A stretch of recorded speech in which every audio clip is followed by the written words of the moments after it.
Hurmatli tomoshabinlar, aziz pensionerlar, bugungi videomiz hayotingizning eng muhim bir jihatiga daxldor bo'lib, jiddiy e'tiboringizni talab qiladi. Siz pensiya to'lovlarida kelib chiqishi mumkin bo'lgan jiddiy muammolarga duch kelishni istamasangiz, bu ma'lumotni oxirigacha diqqat bilan tinglashingiz shart. Urg maydan boshlab kuchga kiradigan yangi qoidalar sizning pensiya ta'minotingizga bevosita ta'sir qiladi va agar siz bu haqda xabardor bo'lmasangiz, moliyaviy yo'qotishlarga duch kelishingiz mumkin. Bu axborot har bir nafaqat uchun hayotiy ahamiyatga ega. Agar siz hoziroq kanalimizga obuna bo'lmasangiz va ushbu videoga like bosmasangiz, keyinchalik bu kabi muhim yangiliklarni o'tkazib yuborishingiz mumkin. Aziz do'stlar, avvallari ko'plab pensionerlarimiz uchun pensiya ta'minoti jarayonlari ancha sodda va tushunarli edi. Ko'p hollarda ayniqsa qo'shimcha imtiyozlar yoki maxsus to'lovlar borasida. Ma'lum bir hujjatlarni bir marta taqdim etganingizdan so'ng, ularning muddati avtomatik ravishda uzaytirilar edi. Misol uchun, nogironlik nafaqasi oluvchilar yoki boquvchisini yo'qotgan oilalar uchun to'lovlar. Tegishli tibbiy ko'riklar yoki oila a'zolarining holati o'zgarmasa, hech qanday qo'shimcha harakatlarsiz davom etardi. Bu tizim ko'pchilik uchun juda qulay bo'lib, pensionerlarni ortiqcha tashvish va byurokratik jarayonlardan xalos etardi. Ular har yili turli idoralarga borib, navbatlarda turish yoki hujjat to'plash bilan ovora bo'lishmasdi. Davlat organlari o'zlari zarur ma'lumotlarni o'zaro almashib, fuqarolarimizga yengillik yaratishga intilar edi. Bu albatta ko'plab insonlar uchun qulayliklar yaratdi va ular o'z vaqtini o'z ehtiyojlariga sarflash imkoniyatiga ega bo'lishdi. Biroq irmaydan boshlab vaziyat jiddiy tarzda o'zgardi. Yangi qonunchilik hujjatlariga muvofiq O'zbekiston Respublikasi Prezidentining tegishli farmoni asosida pensiya va ijtimoiy nafaqalar tizimiga bir qator muhim o'zgartirishlar kiritildi. Endilikda ba'zi turdagi qo'shimcha imtiyozlar va pensiya ustamalarini olish uchun pensionerlarning o'zlari faol qatnashishlari talab etiladi.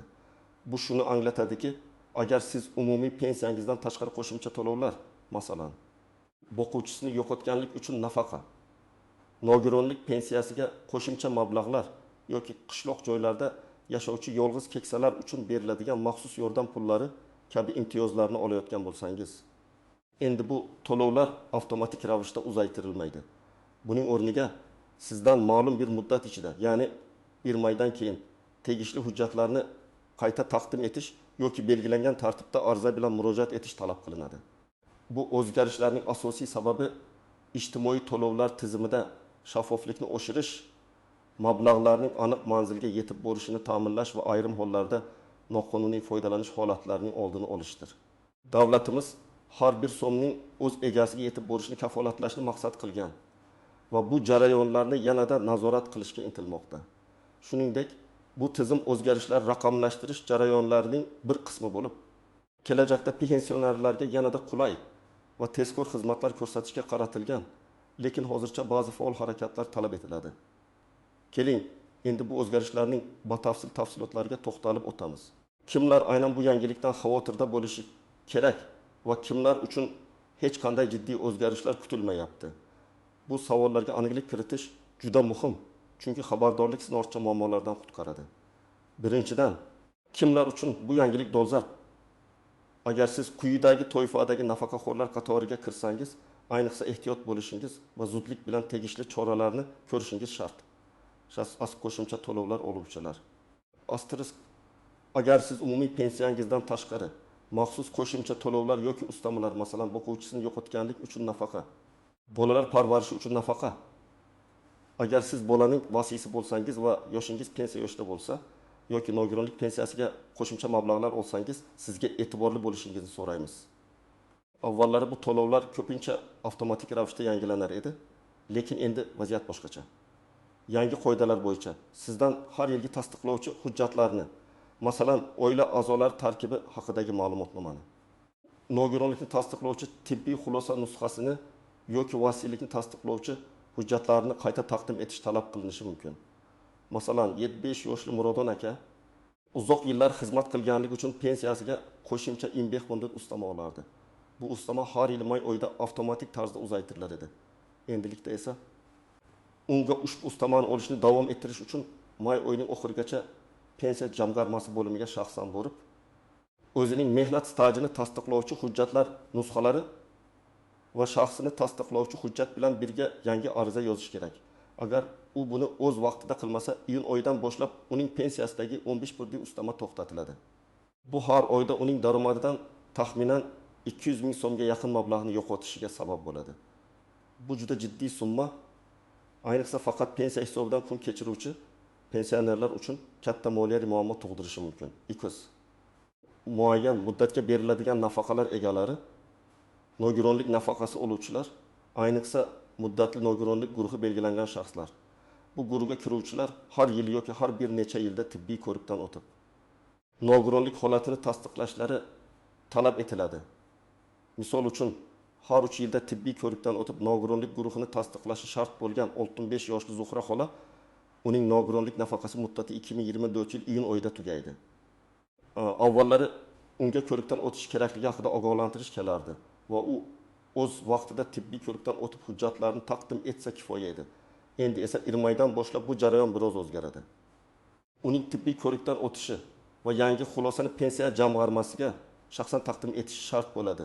Agar Zuhra xola irmaydan keyin bu jarayonni boshlamasa va iyun oyining oxirigacha tegishli hujjatlarni topshirmasa, uning nafaqasi muddati tugagandan so'ng, ya'ni iyul oyidan boshlab butunlay to'xtatiladi. U nafaqasiz qolishi mumkin. Bu esa uning kundalik turmushiga jiddiy ta'sir ko'rsatadi.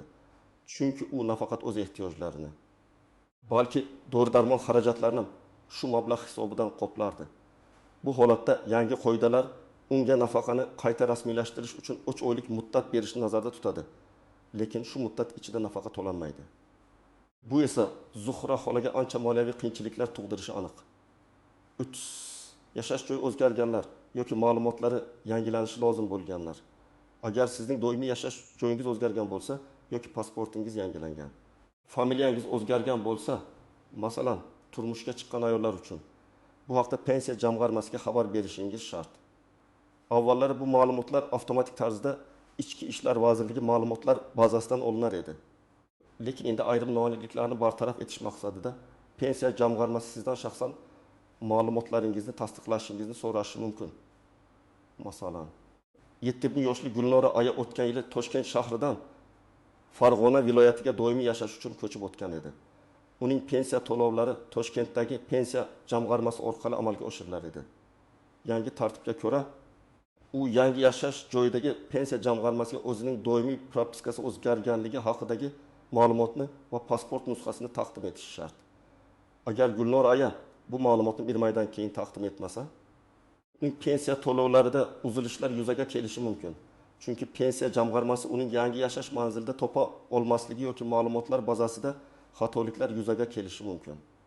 Bu esa vaqtinchalik bo'lsa-da, katta noqulayliklarga olib kelishi mumkin. Hatto bank kartasiga mablag' tushmasligi bilan bog'liq muammolar kelib chiqishi ehtimoli bor. Endi esa kimlar bu yangilikdan xavotir olmasligi mumkin? Asosiy pensiya oluvchilar. Ya'ni faqatgina yoshga doir pensiya oladigan va hech qanday qo'shimcha imtiyoz yoki ustamaga ega bo'lmagan pensionerlar uchun jiddiy o'zgarishlar kutilmaydi. Ularning pensiyalari avvalgidek o'z vaqtida va belgilangan tartibda to'lab beriladi. Agar sizning pensiya to'lovingiz hech qanday shartli muddatga bog'liq bo'lmasa, sizning yagona vazifangiz kartangizga mablag' tushganini tekshirish va uni o'z ehtiyojlaringiz uchun ishlatishdir.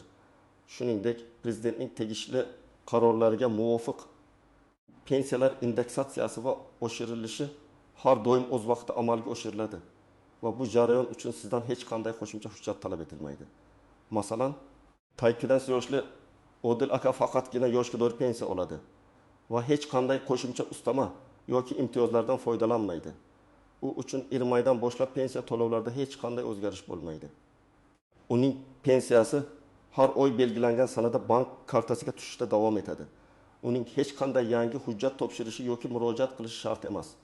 Lekin shunga qaramay, barchangizga o'z pensiya jamg'armangizga murojaat qilib, o'zingizga tegishli savollarni berishni maslahat beraman. Zero, har bir insonning shaxsiy vaziyati o'ziga xos bo'lishi mumkin va bir marta aniqlik kiritish ortiqcha bo'lmaydi. Har qanday qoida o'z istisnolariga ega bo'lgandek, pensiya tizimidagi bu yangiliklar ham o'ziga xos murakkabliklar va kutilmagan jihatlarga ega. Keling, Bu istisnolar, ehtimoliy tuzoqlar va ko'pchilik e'tibor bermaydigan nozik nuqtalarni birgalikda ko'rib chiqaylik. Bu ma'lumotlar sizni kutilmagan vaziyatlardan himoya qilishga yordam beradi. Birinchidan, raqamli savodxonlik muammosi. Yangi tizimga ko'ra ba'zi hujjatlarni davlat xizmatlari markazlarining portali orqali onlayn tarzda topshirish imkoniyati yaratilgan. Bu bir qarashda juda qulaylik tuyuladi. Chunki u vaqtni tejaydi va navbatda turishga hojat qoldirmaydi. Biroq barcha pensionerlarimiz ham internetdan foydalanish yoki elektron imzodan foydalanish bo'yicha yetarli bilim va ko'nikmalarga ega emas. Bu holatda raqamli istisno deb atash mumkin bo'lgan holat yuzaga keladi. Ya'ni agar sizning internetga kirish imkoniyatingiz bo'lmasa yoki elektron hujjatlarni rasmiylashtirishni bilmasangiz, siz hali ham pensiya jamg'armasiga shaxsan murojaat qilishingiz va hujjatlarni qog'oz shaklida taqdim etishingiz mumkin. Ammo bu yerda bir tuzoq bor. Qog'oz hujjatlarni qabul qilish joylari va ish vaqti cheklangan bo'lishi mumkin. Ba'zi qishloq joylarida bitta tumanda faqat bitta markaz bo'lib, u erga borish uchun bir necha soat vaqt va pul sarflashga to'g'ri kelishi mumkin. Bu kabi holatlarda yordam so'rash uchun farzandlaringiz, nabiralaringiz yoki mahalladagi faollar bilan bog'lanish juda muhim. Ular sizga onlayn arizalarni to'ldirishda yoki tegishli tashkilotga borishda yordam berishlari mumkin. Bu esa sizning vaqtingiz va kuchingizni tejaydi. Ikkinchidan, muddatlarga rioya qilishning o'ta muhimligi. Yangi qoidalarda qo'shimcha to'lovlarni qayta rasmiylashtirish uchun aniq muddatlar belgilangan. Bu muddatlar qat'iy va ularga amal qilmaslik jiddiy oqibatlarga olib kelishi mumkin. Agar belgilangan muddat ichida murojaat qilinmasa, to'lovlar vaqtincha to'xtatilishi mumkin. Hatto siz ularga haqiqatan ham loyiq bo'lsangiz ham. Masalan, yuqorida aytib o'tilgan Murodxon akaning misolida agar u may oyining oxirigacha murojaat qilmasa, iyun oyidagi ustamasi to'xtatiladi. U iyun oyida murojaat qilsa ham, unga may oyidan boshlab to'lanmagan pul qayta hisoblanib berilmaydi. Ya'ni o'tkazib yuborilgan oylar uchun mablag'ni qaytarib olish deyarli imkonsiz bo'lishi mumkin. Chunki bu mablag'lar boshqa maqsadlarga yo'naltiriladi. Bu juda muhim nuqta. Har bir oyda yo'qotilgan mablag'ni keyinchalik qoplash juda qiyin yoki mutlaqo imkonsiz bo'lishi mumkin. Shuning uchun barcha muddatlarni jiddiy qabul qiling va imkon qadar tezroq harakat qiling. Muddat tugashini kutib o'tirmang. Uchinchidan, ishlayotgan pensionerlarga oid nozik jihatlar. Odatda ishlayotgan pensionerlarning pensiyalari qayta hisob-kitob qilinadi va ba'zi qo'shimcha imtiyozlar ularga taalluqli bo'lmasligi mumkin. Yangi qoidalar ayniqsa ishlayotgan pensionerlar uchun qo'shimcha ustamalar yoki maxsus to'lovlarni olish shartlarini yanada qattiqlashtirishi mumkin. Bu asosan davlat budjeti mablag'laridan foydalanishda adolatni ta'minlash va to'lovlar tizimini tartibga solish maqsadida qilinadi. Agar siz ishlayotgan pensioner bo'lsangiz va qo'shimcha to'lovlar olsangiz, o'zining ish joyingizdagi kadrlar bo'limi yoki buxgalteriya bilan maslahatlashish tavsiya etiladi. Ba'zi hollarda ish beruvchi o'z xodimlariga pensiya masalalarida yordam berishi, masalan, kerakli ma'lumotnomalarni tezroq tayyorlab berishi mumkin. Masalan, 38 yoshli Komila opa xususiy korxonada yarim stavkada ishlaydi va o'zining pensiyasidan tashqari nogironligi uchun ham nafaqa oladi. Yangi qoidalarga ko'ra, ishlayotgan pensionerlarga nogironlik nafaqasi uchun qo'shimcha imtiyozlar bo'yicha ba'zi cheklovlar qo'yilishi mumkin. Komila opa bu haqda o'z ish joyidan ma'lumot olmasa yoki pensiya jamg'armasiga shaxsan borib aniqlik kiritmasa, uning nogironlik nafaqasiga qo'shimcha mablag'lar to'xtatib qo'yilishi mumkin. Bu kabi holatlarda ikki tomonlama tekshiruv ham ish joyidan ham pensiya jamg'armasidan juda muhimdir. Shunda hech qanday ma'lumot e'tibordan chetda qolmaydi. 4-dan yoshga bog'liq istisnolar va ijtimoiy himoya. Ba'zi bir pensionerlar, masalan, tekin yoshdan oshgan yolg'iz keksalar yoki birinchi guruh nogironlar uchun pensiya jamg'armasi xodimlari o'zlari murojaat qilishlari yoki ularning nomidan harakat qilishlari mumkin bo'lgan maxsus mexanizmlar mavjud. Bu har doim ham rasman e'lon qilinmaydi.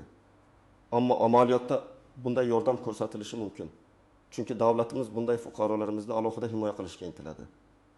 Agar siz juda keksa yoshda bo'lsangiz yoki jismoniy imkoniyatlaringiz cheklangan bo'lsa, mahalliy pensiya jamg'armasiga qo'ng'iroq qilib, o'zingizning o'tatingizni tushuntirishdan tortinmang. Ular sizga uyga borib xizmat ko'rsatish imkoniyatlari yoki yaqin qarindoshingiz orqali hujjatlarni topshirish tartibi haqida ma'lumot berishlari mumkin. Ba'zan hatto ijtimoiy xizmatlar markazlari orqali ham yordam berish yo'llari ko'rsatiladi. Bu kabi nozik nuqtalar ko'pchilikka ma'lum emas, lekin ulardan foydalanish juda muhim. Chunki bu sizning holatingizni ancha yengillashtirishi mumkin. Aziz tomoshabinlar, endi eng muhim qismga o'tamiz. Bir maydan boshlab yuzaga keladigan o'zgarishlarga qanday qilib tayyorlanish kerak va aynan qanday qadamlarni tashlashingiz lozim? Men sizga aniq va amaliy tavsiyalar beraman. Bu tavsiyalar sizni chalkashliklardan saqlab qoladi va kerakli choralarni ko'rishingizga yordam beradi. Birinchi qadam, pensiya turini aniqlashtiring. Avvalo siz qanday turdagi pensiya yoki nafaqa olayotganingizni aniqlashtiring. Bu shunchaki yoshga doir pensiyami, nogironlik pensiyasimi, boquvchisini yotganlik uchun nafaqami yoki ularga qo'shimcha ustamalar olib turibsizmi? Agar siz faqatgina oddiy yoshga doir pensiya oluvchi bo'lsangiz va hech qanday qo'shimcha imtiyozlarga ega bo'lmasangiz, ehtimol siz uchun hech qanday harakat talab etilmas. Lekin shaxsiy ma'lumotlaringiz, familiya, ism, sharif, yashash joyi to'g'ri ekanligiga bir bor ishonch hosil qiling. Ammo agar sizda qo'shimcha to'lovlar, ustamalar yoki muddatli nafalar bo'lsa, siz ikkinchi qadamga o'tishingiz shart. Chunki aynan shu toifalarga o'zgarishlar tegishlidir. Ikkinchi qadam, pensiya jamg'armasi bilan bog'laning. Eng ishonchli yo'l bu sizning yashash joyingizdagi pensiya jamg'armasi bo'limiga shaxsan murojaat qilish yoki telefon orqali bog'lanish. Pensiya jamg'armasi xodimlari sizning shaxsiy holatingizga qarab aniq ma'lumot bera oladilar. Ular sizga qaysi hujjatlarni qayta taqdim etishingiz kerakligi, qanday muddatlar borligi va qanday shaklda ariza yozishingiz lozimligini batafsil tushuntirishadi. Telefon orqali murojaat qilayotganda shaxsiy ma'lumotlaringizni, pasport seriyasi va raqami, shaxsiy identifikatsiya raqami tayyorlab qo'ying. Chunki ularni so'rashlari mumkin. Qo'ng'iroq qiling va vaziyatingizni aniqlashtiring. Bir marta telefon orqali aniqlik kiritish sizni ortiqcha tashvishlardan xalos etadi. Unutmang, ularning vazifasi sizga yordam berishdir va ular sizning har bir savolingizga javob berishlari shart. Uchinchi qadam, zarur hujjatlarni tayyorlang. Pensiya jamg'armasidan qanday hujjatlar kerakligini aniqlaganingizdan so'ng ularni yig'ishga kirishing. Odatda talab qilinadigan hujjatlar quyidagilarni o'z ichiga olishi mumkin. Shaxsiy pasportingizning asli va nusxasi. Pasportingizning amaldagi ekanligiga ishonch hosil qiling. Pensiya guvohnomangiz. Nogironlikni tasdiqlovchi tibbiy xulosa. Agar nogironlik nafaqasi olsangiz, uning amaldagi muddati borligiga e'tibor bering. Oila tarkibi haqida ma'lumotnoma. Agar boquvchisini yo'qotganlik uchun nafaqa olsangiz yoki oilaviy imtiyozlar bo'lsa, bu ma'lumotnomani mahalla fuqarolar yig'inidan olishingiz mumkin. Mehnat daftarchasi. Agar ish stajiga oid ustamalar bo'lsa, uning barcha sahifalari aniq ko'rinishda bo'lishi kerak. Vasiylikni tasdiqlovchi hujjatlar agar mavjud bo'lsa, vasiylik muddati tugamaganligini tekshiring.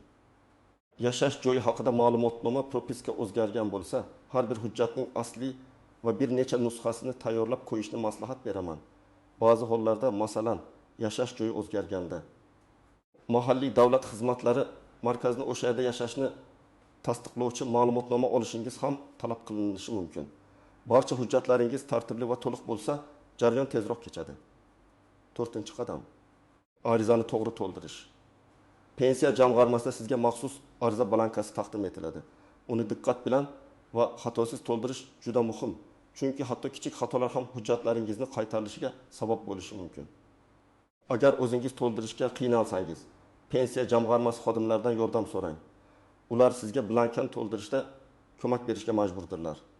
Arizada sizning shaxsiy ma'lumotlaringiz, pensiya guvohnomangiz raqami, murojaat sababi, masalan, qo'shimcha ustamani qayta rasmiylashtirish to'g'risida yoki nogironlik nafaqasi muddatini uzaytirish haqida aniq ko'rsatilishi kerak. Hech qanday ma'lumotni yashirishga urinmang. Aks holda bu kelajakda muammolarga olib kelishi mumkin va hatto ma'muriy javobgarlikka tortilishga sabab bo'lishi ehtimoli bor. 5-qadam. Murojaatni topshirish va tasdiqlash. Hujjatlaringizni va arizangizni pensiya jamg'armasiga shaxsan topshirayotganda murojaatingiz ro'yxatdan o'tganligini tasdiqlovchi qog'ozni olishni unutmang. Bu kvitansiya yoki ro'yxatga olish raqami bo'lishi mumkin. Bu sizning huquqlaringizni himoya qilishda juda muhim dalil bo'lib xizmat qiladi. Agar kelajakda biron bir tushunmovchilik yuzaga kelsa yoki hujjatlaringiz yo'qolib qolsa, agar siz hujjatlarni onlayn topshirayotgan bo'lsangiz, elektron ariza topshirilganligi haqidagi tasdiqnomani yoki uning skrinshotini saqlab qo'yishni unutmang. Bu sizning murojaatingizni tasdiqlovchi yagona dalil bo'lishi mumkin. 6-qadam yordam so'rashdan tortinmang. Agar sizda yuqoridagi jarayonlarning birortasini bajarishda qiyinchiliklar tug'ilsa, yordam so'rashdan aslo tortinmang. Oilangiz a'zolari, nabiralaringiz, qo'shnilar, mahalladagi ijtimoiy xodimlar yoki volontyorlar sizga yordam berishga tayyor. O'zbekistonda yoshi ulug' insonlarga hurmat va ehtirom ko'rsatish doimo ustuvor bo'lgan. Mahallalarda pensionerlarga yordam berish uchun maxsus markazlar yoki mas'ul shaxslar ham mavjud bo'lishi mumkin. Ulardan foydalaning. Misol uchun, ko'plab mahallalarda yoshi ulug'larga davlat xizmatlari markazlariga borishda ko'maklashadigan yoki ularning arizalarini to'ldirishga yordam beradigan yoshlar guruhlari tashkil etilgan. Bundan tashqari, hukumatimizning 1100 raqamli ishonch telefoni ham mavjud bo'lib, u orqali siz o'z savollaringizni berishingiz va maslahat olishingiz mumkin. Bu raqamga qo'ng'iroq qilish orqali sizga qanday harakat qilishingiz kerakligi bo'yicha aniq yo'l yo'riqlar berilishi kafolatlanadi. Aziz yurtdoshlar, ko'rib turganingizdek, Irmaydan boshlab pensiya tizimida kutilayotgan o'zgarishlar sizning diqqatingizni va faolligingizni talab qiladi. Bu o'zgarishlardan xabardor bo'lish va o'z vaqtida tegishli choralarni ko'rish sizning moliyaviy barqarorligingizni saqlash uchun juda muhimdir. Unutmang, har bir nafaqaxo'rning huquqlari qonun bilan himoyalangan va sizga tegishli bo'lgan har bir so'm o'z egasiga yetib borishi shart. Shuning uchun men bergan maslahatlarga amal qiling, ehtiyotkor bo'ling va eng muhimi, harakat qiling. Ushbu videoni boshqa pensioner do'stlaringiz, qarindoshlaringiz va tanishlaringiz bilan baham ko'ring. Chunki bu ma'lumot ularning ham hayotda muhim o'rin tutishi mumkin. Ehtimol kimdir bu ma'lumotdan bexabar qolib, jiddiy muammolarga duch kelishining oldi olinadi. Videoga like bosing va kanalimizga obuna bo'lishni unutmang. Shunda biz kelajakda ham sizga foydali va dolzarb ma'lumotlarni yetkazishda davom etamiz. O'z fikr mulohazalaringizni, savollaringizni va boshdan kechirgan vaziyatlaringizni izohlarda yozib qoldiring. Sizning har bir fikringiz biz uchun qadrli va boshqa tomoshabinlarga ham yordam berishi mumkin. E'tiboringiz uchun rahmat va o'zingizni ehtiyot qiling.